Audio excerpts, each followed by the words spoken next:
మాతృదేవో భవ. యా కుక్షి వివరే కృత్వా స్వయం రక్షతి సర్వతః నమామి జననీం దేవీం పరాం ప్రకృతి రూపిణీం కృచ్ఛేణ మహతా దేవ్యా ధారితోహం యతోధరే తత్ప్రసాదాత్ జగద్దృష్టం మాతర్నిత్యం నమోస్తుతే. పృథివ్యా యాని తీర్థాని సాగరాదీని సర్వతః వసంతి యత్ర తాం నౌమి మాతరం భూతిహేతవే. మాతృదేవో భవ. 21వ తారీఖు జాన్యువరి నెల 2025 నుండి 31వ తారీఖు జాన్యువరి నెల 2025 వరకు గోచార ఫలితాలు ఏ విధంగా ఉన్నాయో తెలుసుకునే ప్రయత్నం చేద్దాం. అందులో భాగంగా మేషరాశి వారికి ఏ విధంగా ఉంటుంది, ఏ గ్రహాలు అనుకూలిస్తూ ఉన్నాయి, ఏ గ్రహాలు ప్రతికూలిస్తూ ఉన్నాయి అనేటటువంటి వాటిని మనం తెలుసుకుందాము. ఇది కేవలం గోచారం మాత్రమే. అయితే జాతకం మెయిన్ ప్రధానం. ఇది అలా అని చెప్పేసి ఇది అప్రధానం అనుకోవద్దండి. దీనికి ఉండే ప్రాముఖ్యత దీనికి ఉన్నది. ఇది జాతక భాగానికి ఈ గోచార భావం అనుసంధానం చేసుకుంటే మనకి చాలా వరకు ఖచ్చితమైనటువంటి ఫలితాలు వచ్చేటువంటి అవకాశం చాలా స్పష్టంగా గోచరిస్తుంటుంది. కేవలం గోచారమే జాతకం అనుకుంటే పొరపాటు, చెబితే నాది పొరపాటే. అదే జాతకం అనుకుని చూసుకుని ఫలితాలు రాలేదు అంటే రావండి, అది దానికి ఫలితం చేసుకోవాలి. కొన్ని ఇబ్బందులు అయితే ఉంటాయి, కొన్ని ఫలితాలు ఉంటాయి. ఖచ్చితంగా అవసరం, చాలా అవసరం. గోచారం ఏమి తీసే తగ్గ విషయం కాదు. అయితే ఇప్పుడు ఈ అనుకూలత ప్రతికూలతల గురించి తెలుసుకుని దాన్ని బట్టి జాతకం రాయించుకోండి. నిష్ణాతులైన వారి చేత రాయించుకోండి. మా దగ్గర కూడా ఆ సౌకర్యం ఉన్నది, రాయించుకోండి. దానికి ఇది అనుసంధానం చూసుకోండి. ఇకపోతే ఇప్పుడు ప్రస్తుతము మేషరాశి వారి గురించి గోచార ఫలితాలు తెలుసుకునే ప్రయత్నం చేద్దాం. నిజానికి గురువు ద్వితీయ స్థానంలో ఉన్నప్పటికీ కూడా వక్ర గమనం చేత జన్మల్లోనే గురువు ఉన్నట్టుగా మనం పరిగణలోకి తీసుకుని భావాలు చెప్పుకోవాల్సి ఉంటుంది. ఇక్కడ జన్మల్లో గురువు అనేటటువంటిది శుభప్రదమైనటువంటి ఫలితాలను ఇవ్వజాలదు. మేషరాశి వారికి గురు బలం లేనట్టుగానే మీరు భావించండి. రుజుమార్గంలోకి వచ్చాక అప్పుడు ఫలితాలు అప్పుడు చెప్పుకుందాము. ఇప్పుడు మాత్రము ఆయన వక్రగతిలో సంచారం చేస్తున్న కారణంగా జన్మంలో గురువు శుభ ఫలితములను ఇవ్వజాలరు. తద్వారా మనకి ఏంటంటే ప్రవర్తనలో మార్పు ఉంటుంది, ఆ ధనాదాయం తగ్గుతుంది, ఆలోచన విధానం కూడా కొంచెం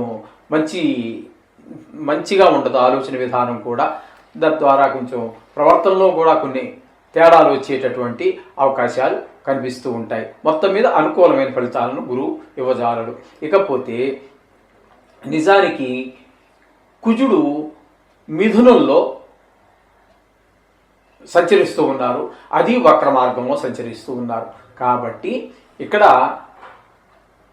ద్వితీయ స్థాన ఫలితాలను మనం చెప్పుకోవాలి. కుజునికి నిజానికి ద్వితీయ స్థానంలో కుజుడు వక్రించ సంచారం వల్ల మనకి ఏంటంటే శుభ ఫలితములు, ఈ కుజుడు కూడా శుభ ఫలితములు ఇవ్వజాలడు.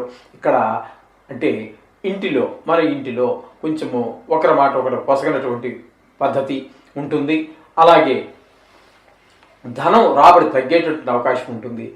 మాటలో కొంచెం సౌమ్యత లేకుండా ఎవరినంటే వాళ్ళని కొంచెము దూషణ విధానంగా లేకపోతే కసురుకున్నట్టుగా అట్లా మాట్లాడడం అన్నీ జరుగుతూ ఉంటాయి. తద్వారా శత్రువులు పెరుగుతూ ఉంటారు. అనుకూలమైనటువంటి ప్రదేశంలో సంచరించని కారణంగా ఇక్కడ గాయాలు అయ్యేటటువంటి అవకాశం కూడా మనకి కనిపిస్తూ ఉంది. ఈ విధమైన ప్రభావం అంతా కూడా కుజుని యొక్క సంచారం వల్ల జరుగుతూ ఉన్నది. ఇకపోతే 6వ స్థానంలో కేతు యొక్క సంచారం జరుగుతోంది. 6వ స్థానంలో కేతు యొక్క సంచారము శుభప్రదమైనటువంటి ఫలితాలని ఈ మేషరాశి వారికి అందిస్తూ ఉన్నారు. ఆయన 6వ స్థానంలో ఉండటం మూలంగా మనకి ఆరోగ్యం బాగుంటుంది. అదేవిధంగా అప్పులు ఏదైనా ఉన్నట్టయితే మనం తీర్చేయగలుగుతాము. లేదు మనం ఏదైనా అప్పుల కోసం ప్రయత్నం చేస్తున్నాం, బ్యాంకులోనో లేకపోతే ప్రైవేటు ఫైనాన్సర్స్ ఎక్కడో దగ్గర మనం ప్రయత్నం చేస్తున్నాం. అనేక కారణాలు ఉండొచ్చు. ఇల్లు కట్టుకోవటానికో లేకపోతే స్థలం కొనుక్కోవటానికో, పిల్లలు అమెరికా వెళ్ళి చదువుకోవటానికో చదువు నిమిత్తం ఏదో ఎడ్యుకేషన్ లోన్ని ఇలాంటివి దేనికోసమైనా మీరు ప్రయత్నం చేస్తూ ఉన్నట్టయితే ఆ ప్రయత్నాలు కూడా మీకు సఫలీకృతం అయ్యేటట్టు అవకాశాలు కేతువు ఈ స్థానంలో ఉండటం వల్ల మనకు జరుగుతూ ఉన్నాయి. అలాగే మంచి పేరు ప్రఖ్యాతులన్నీ వచ్చేటువంటి అవకాశం ఉంటుంది. ఈ విధంగా ఫలితాలను శుభప్రదమైనటువంటి ఫలితాలను కేతు మనకి మేషరాశి వారికి అందిస్తూ ఉన్నాడు. అట్లాగే రవి సంచారం కనుక బుధ సంచారం కనుక మనం తీసుకున్నట్టయితే బుధుడు 9వ స్థానంలో, అంటే మేషరాశి వారికి 9వ స్థానం అంటే ధనురాశి. ధనురాశిలో ఒక 3 రోజులు సంచారం చేస్తూ ఉన్నారు. తదుపరి అక్కడ నుండి ధనురాశి నుంచి ఈ 10వ స్థానం అయినటువంటి మకరంలో సంచారం చేస్తూ ఉన్నారు. ఇక్కడ 9వ స్థానంలో మీకు భాగ్యస్థానంలో ఆయన శుభ ఫలితాలు 3 రోజులు ఇవ్వకపోయినప్పటికీ మిగిలిన 8 రోజులు కూడా బుధుడు మకరంలో ఉన్న కారణంగా, అంటే దశమ స్థానంలో ఉన్న కారణంగా ఆయన మీకు అనుకూలమైనటువంటి ఫలితాలన్నీ ఇస్తూ ఉంటారు. వ్యాపారం అయితే వ్యాపారము, ఉద్యోగం అయితే ఉద్యోగము మీకు సానుకూలమైనటువంటి పవనాలు ఇస్తూ ఉంటాయి, గాలి ఇస్తూ ఉంటుంది. సొంత వ్యాపారం అయితే లాభాలు మీకే మిగులుతాయి. అలాగే ఎవరి దగ్గర పని చేస్తున్నాం అనుకోండి, అక్కడ ఏంటంటే వారు మిమ్మల్ని మెచ్చుకునేటువంటి అవకాశం ఉంటుంది. లేదా చిన్నపాటి ప్రమోషన్ లాంటిది ఏదో ఇచ్చేటో, లేకపోతే ఒక టీఏ పెంచటమో ఏదో కొంత బెనిఫిట్గానే ఉండేటువంటి అవకాశం ఈ బుధుని యొక్క 9, 10 స్థానాలలో సంచారం వల్ల మనకు జరుగుతూ ఉంటుంది. ఇకపోతే రవి యొక్క సంచారం కనుక మనం తీసుకున్నట్టయితే దశమ స్థానంలో జరుగుతోంది. ఈ దశమ స్థానంలో అంటే వృత్తికి సంబంధించినటువంటి విషయాలలో చాలా చక్కటి ఫలితాలన్నీ కూడా ఈ సూర్య భగవానుడు ఈ మేషరాశి వారికి అందిస్తూ ఉన్నారు. కొంతమందికి ఇంక్రిమెంట్ కలవచ్చు, లేదా వారి యొక్క యజమాని అంటే బాస్ అంటారు కదా, ఆయన మెచ్చుకోలు కావచ్చు, లేదా మన అదే ఆఫీసులోనే ఉండొచ్చు, ఎక్కడో వేరే ప్లేసులు, అంతకంటే ఉన్నతమైన ప్లేసులు ఏమో రకరకాల స్థానాలు ఉంటాయి కదండి. అందులో ఒక స్థానంలో ఎక్స్ట్రా దానిలో కూర్చోబెట్టడం కావచ్చు, లేకపోతే బాగా చేసేవని మెచ్చుకోవడం కావచ్చు, ఏదైనా వృత్తిలో ఒక ఆనందం, సంతోషం కనిపిస్తూ ఉంటుంది. అలాగే ఆరోగ్యపరంగా కూడా కొన్ని మంచి ఆరోగ్యం కూడా చాలా బాగా ఉంటుంది. ఈ విధమైన ఫలితాలని దశమ స్థానంలో ఉన్నటువంటి రవి ప్రసాదిస్తాడు.